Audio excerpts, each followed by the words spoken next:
this sweet-talking guy right here?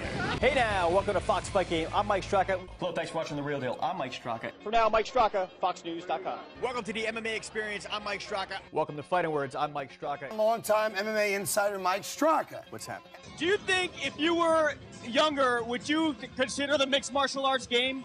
Definitely, yeah. How are you, Tina? I'm good. How are you? I'm surprised you have time to make it here tonight. I'm taking the red eye home right after this. Yeah, you and me both, but I'll be in the back. I'll be in coach. I'll be in the front, passed out, drunk. That music is my cue. Gotta go. Hey, tell you, that guy. yeah. This our boy. Crono, the star of Haywire, the Steven Soderbergh film, comes out in January. How exciting is it to not be promoting a fight for once? You're promoting a movie. It feels, it's definitely different, but it feels great. Mike, you've been on the ground talking to most people involved with this story. What is the latest and where are we at? Well, the latest is the UFC has applied for a license for Alistair Overeem to fight on May 26th. Now, I've been speaking to commission members out in Nevada. I've been speaking to commission members all over the country, actually, just to get their feel. Nevada, for everything I hear, it's highly unlikely he will be licensed. I mean, there's going to have to be a miracle for him to get licensed to fight. When you look at your legacy, what do you think about? To me, I'm doing what I love, so to me it's not a work at all. I don't even think about it.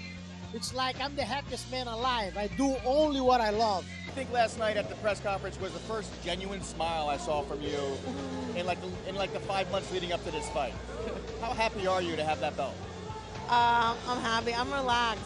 What's it like being a natural 55-pounder in a division where people are cutting from 185, 190? You know, it is what it is. If I had the chance to cut weight and get an advantage, I would take it. I'd try to get every advantage as I can in the sport. But for me, it's cool that I can be, a natural guy and still compete at the highest level. We go from fighting Bisping to fighting Dalloway, and I love CB Dalloway. I love Aaron Simpson and his whole team, and Ryan Bader. But is he a guy that you should be fighting? Nah, he doesn't deserve to be in there with me, and I'll prove it. You obviously are an educated fan. Did you see the last Brian Stann fight when he got beat up by Chael Sonnen? No, I did not. All right, that was a great fight. You should have seen it. It was odd. I'm going to get my butt kicked tonight. Were there any pivotal moments in your career where you said, okay, now I know I belong here? It was definitely the Stephen Bonner fight. I go from so excited to be in the UFC and fighting the guy like Andre Guzman, and he didn't really have any crazy credentials, so it was great for me, but it wasn't huge for me. Fighting Stephen Bonner was gigantic, it was like go from nowhere to like, who's this Bones Jones kid? When you were cut from the UFC and you concentrated on your schools, did you think there was ever going to be a comeback? You know what, man? I always like to stay positive, but I was always one of those guys where if it all ended tomorrow, I was just happy to be here. How do you feel about what Dana and the Fertittas have done for the sport? Well, I'm in the same boat as you. I mean, I've spent 13 years of my life now and made a tremendous living competing in this sport that was frankly near death. Right, so which Chael Sonnen is going to show up next time you fight Anderson Silva? Is it going to be the guy who really manhandled and submitted Brian Stann, or the guy who just squeaked by Mr. Bisping? Well, look, it's going to be the same guy. You end up in these competitions, you train for domination, but it's a two-man sport. And if a guy comes out there and he shuts some of your stuff down, you still got to find a way to win. Who in the UFC today, or in MMA today, impresses you the most? Guys that know how to use strategy. Guys like St. Pierre, Lyoto Machida, the guys are on the top. Anderson Silva. That's why they're on the top. They know how to use strategy. The lightweight division, obviously, it's in flux because of all the rematches with Frankie. Should Frankie have gotten a rematch with Ben Henderson, in your opinion? Honestly, I don't think he should have. He could make a case for it. He gave me a rematch.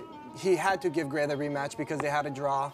I'd like to see Benson Henderson fight Nate Diaz, fight someone else. It's been a couple weeks since you fought Josh Koscheck.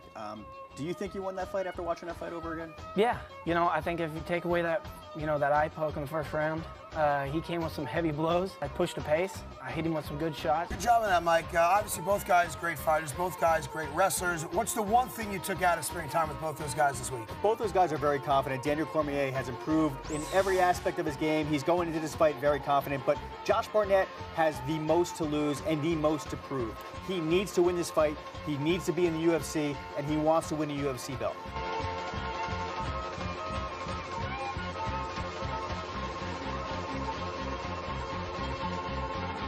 Till next time, enjoy the fights.